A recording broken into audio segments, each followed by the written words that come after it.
Sharmin S মুর্শিদ ওই নারী এবং শিশু উপদেষ্টাকে হুঁশিয়ার করে বলে দিতে চায়, সাবধান হয়ে যান।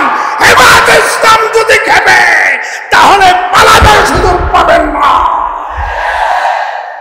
আপনার এত বড় স্পর্ধা, আপনি মাদ্রাসা, কওমি মাদ্রাসা, সরকারি মাদ্রাসা সহ সকল শিক্ষা প্রতিষ্ঠানের বিরুদ্ধে এই বক্তব্য দিয়েছেন।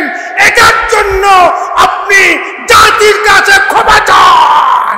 বন্ধুগণ, হেফাজতে ইসলাম বাংলাদেশ এই দেশে ইসলাম বিরোধী কোনো কর্মকাণ্ড কেউ করবে এটা অতীত সহ্য করে নাই।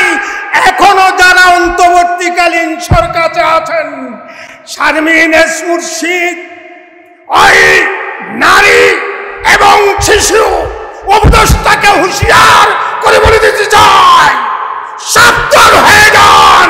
হেফাজতে ইসলাম যদি খেপে তাহলে পালাবার সুযোগ পাবেন না। আপনার এত বড় স্পর্ধা, আপনি মাদ্রাসা, কওমি মাদ্রাসা, সরকারি মাদ্রাসা সহ সকল শিক্ষা প্রতিষ্ঠানের বিরুদ্ধে এই বক্তব্য দিয়েছেন। এটার জন্য আপনি জাতির কাছে ক্ষমা চান।